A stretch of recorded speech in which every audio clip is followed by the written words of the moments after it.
adalah isteri Perdana Menteri. Beliau dijemput untuk menghadiri mesyuarat kabinet, mendapat surat permohonan daripada Kementerian Luar.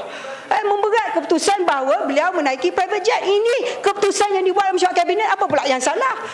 Kalau keputusan kabinet hari ini nak bagi private jet pada Shah Alam pun dia boleh bagi.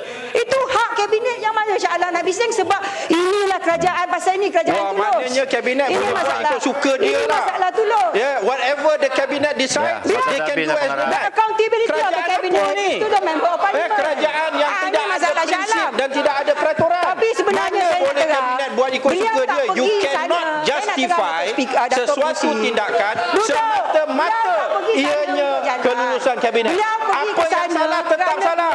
Memberi keynote address. Beliau berjumpa dengan pemimpin Perdana Menteri daripada Qatar. Boleh balik kepada luar bandar.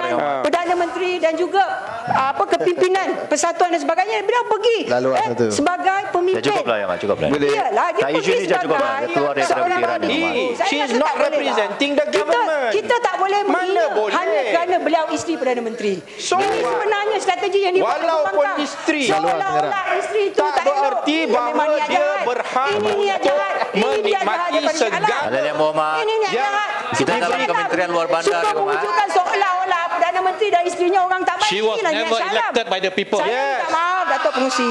Saya nak to use the executive kecuali dia untuk mewakili kerajaan. Ada Tanjung Karang, silakan. Terima kasih Pengerang.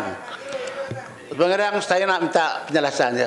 Pengerang setuju tak bahawa dalam banyak-banyak isteri Perdana Menteri ini, dalam rantau ini, yang dipanggil diberi penghormatan adalah isteri Perdana Menteri Malaysia. Kalau negara lain boleh memberikan satu pengiktirafan dan pergi kat sana bukan saja bagi keynote address, berjumpa dengan pemimpin-pemimpin tertinggi di negara tersebut, yang saya ingat tak jarang diberikan peluang seperti ini.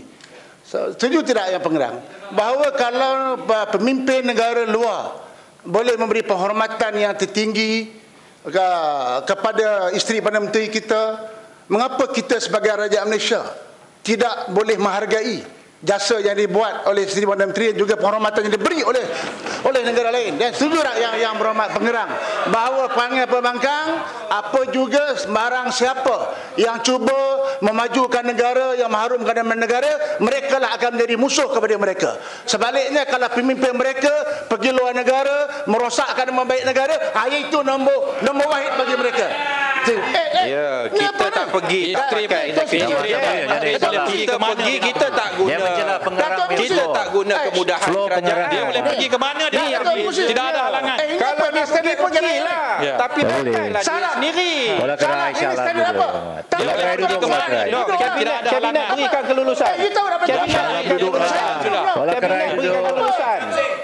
Inilah problem pembangkang dengan parlimen dia punya. Kita ada peraturan. Floor saya. Sebab saya bangun. Saya bangun ada bagi floor. Ini problem pembangkang. Nak mengujudkan satu kecoh. Dengar ni. Apa? Ingat ni parlimen pembangkang punya ke? Kita kapal pembangkang, kita ada peraturan. Ini masalah pembangkang. Undang-undang ada, peraturan ada, tidak mau dihormati. Nak bangun sesuka hati. Kalau nak bangun sesuka hati, saya pun boleh bangun. Kita pun boleh bangun. Apa nak jadi? Tolong jaga tiga laku pembangkang. Jangan ingat nak tunjuk besar kepala. Nak tunjuk besar kepala. Kita pun boleh tunjuk besar kepala. Tolong, Mr. Speaker. Saya bangun atas peraturan mesyuarat. Dengan problem dengan pembangkang. Kerana pembangkang tidak pernah menghormati undang-undang. Malah perintah Dewan Perintah Hormat. Ini masalah kita. Kalau kita ikut peraturan, bangun baik, kita tak ada kecoh. Tadi yang berhormat Sahalah bangun, saya ada bangun. Saya diam. Bila saya nak bercakap, saya minta kebenaran.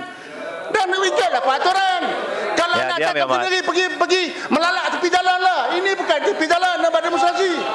Jadi saya nak tanya, saya nak balik isu. Saya nak tanya kepada Pengerang, setuju ke tidak? Sebagai rakyat Malaysia, apa ketawa? Saya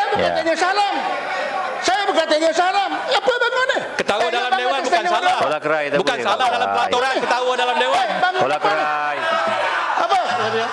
Apa bangun atas peraturan apa? Tak faham peraturan. Apa peraturan apa?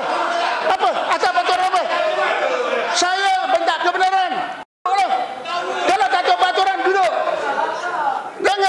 nak tunjuk besar kepala. Kita ada peraturan, duduklah. Pengurusi pun senyum ketawa. Ya. Ini suka-suka hati nak bangun, suka hati nak bercakap. Saya nak tanya, saya nak beritahu sebagai rakyat Malaysia, sepatutnya kita berbangga bahawa isteri Perdana Menteri kita diberikan penghormatan oleh negara luar. Mengapa kita mesti perlekehkan? Jadi setuju tidak setuju pengarang dengan apa yang saya cakap tadi? Tanjung Karang. Sebenarnya Dato' Pengurusi, saya nak duduk ni. Saya tengok cara Shah Alam ni beria-ia ni macam sebenarnya mereka nak menafikan kejayaan Kerajaan Barisan Nasional dan isteri mereka. Kehadiran yang amat berbahagia tu dijemput sebagai tetamu kehormat. Dia dijemput, dia merasmikan satu convention. Dia menghadiri di sana berjumpa dengan pemimpin-pemimpin. Itu dia dijemput. Ya, dia dijemput atas kapasiti dia. Ya, kalaulah kabinet membuat keputusan, yang mempengerusikan kabinet bukan Perdana Menteri mempengerusikan supaya isteri dia pergi. Yang teknikaliti dia. Ini sebenarnya teknikaliti. Tanjung Karang tu betul. Kenapa mereka nak menafikan kejayaan yang didapati oleh Kerajaan Malaysia, pemimpin kita yang amat berhormat Datuk Seri Muhyiddin Najib dan isteri dia? Ini masalah pembangkang. Apa kita buat semuanya tak elok. Minyak wangi pun dia kata bau kentut sebab dia yang banyak bau kentut. Jadi saya sebenarnya menyokong pengerang menyokong butiran mana ni speaker? Maksud 22. Terima kasih. Jadi saya nak minta Datuk Pengurusi, dia orang ni kalau tak suka suruh dia keluar dari dewan lah. Masalah betul. Siapa yang pengurusi? Dia pengurusi ke?